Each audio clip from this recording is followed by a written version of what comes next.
খিচাৰি নিচিনাকৈ আৰু ছাগলীয়ে হাগে মানে পায়খানাটো কৰে বুন্দিয়াৰ নিচিনাকৈ।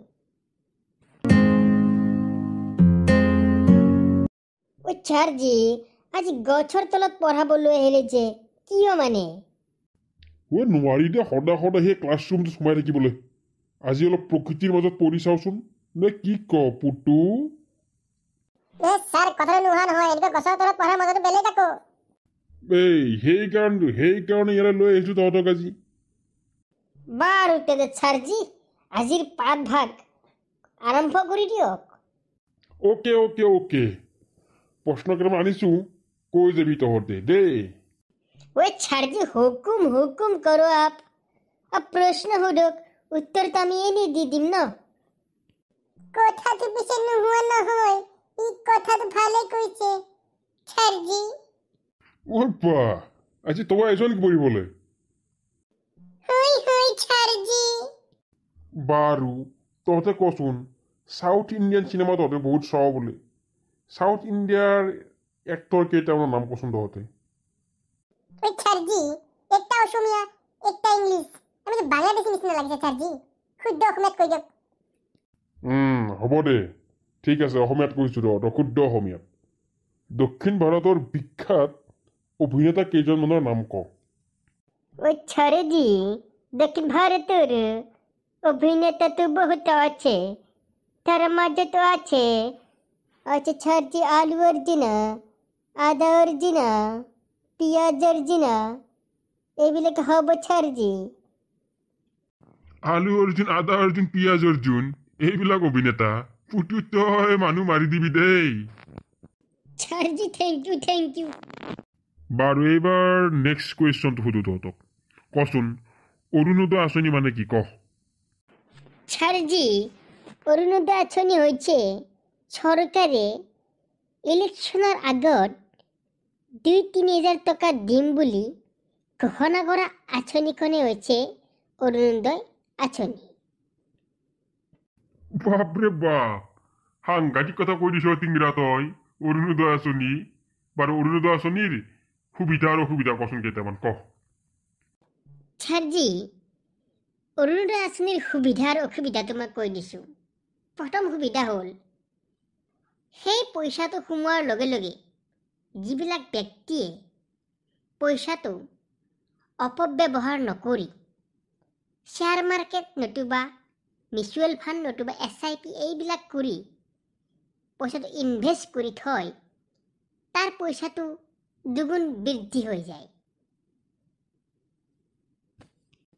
মানে পইচাটো ছাৰজি বেয়া কামত ব্যৱহাৰ নকৰি সৎ কামত ব্যৱহাৰ কৰিব লাগে।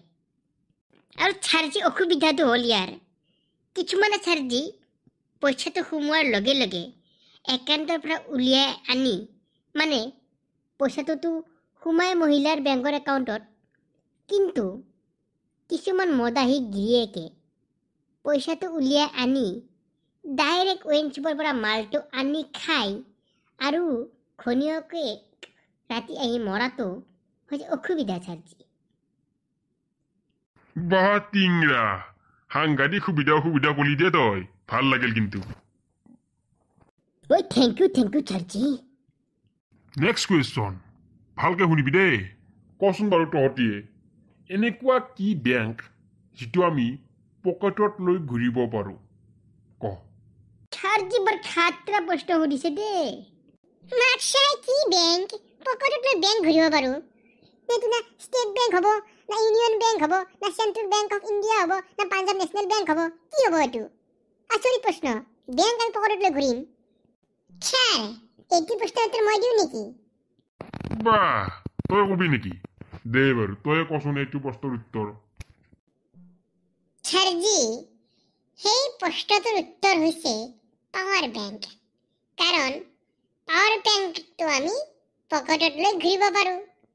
ৱাহ, একেবাৰে শুদ্ধ উত্তৰ, মজা।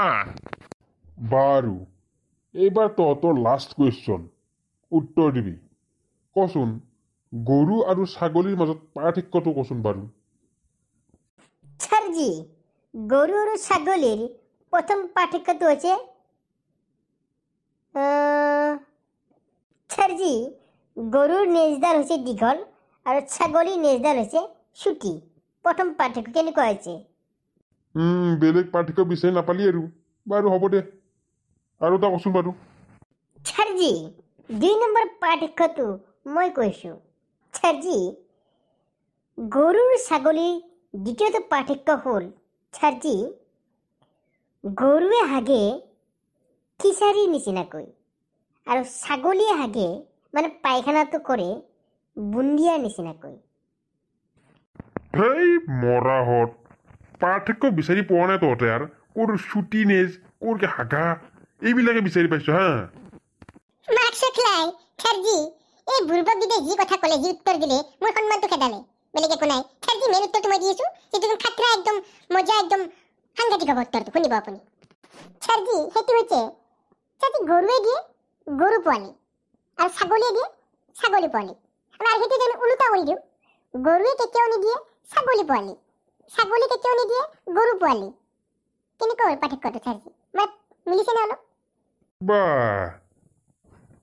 সৰ্বশেষত তই ভাল উত্তৰটোৱে দিলি তহঁতৰ মূৰকেইটাত গৰুৰ গোবৰ আৰু ছাগলীৰ গোবৰেই আছে বুজিছ যা ঘৰত যাগৈ যা হ'ব আজি আচ্ছা আচ্ছা সেইকাৰণে মানে মোৰ চুলি ইমান দীঘল হয় মানে খাৰটো বহুত ন গৰুৰ ছাগলী গোবৰৰ মাথাত আছে যে আজিহে গম পালোঁ ন কথাটো মাক চকলাই গোটেই গোবৰ চব উলিয়াব লাগিব আজি মই চুলি কাটি তাত পোৱা নাই মই হে মজা দে তহঁতে থাক মই যাওঁ দে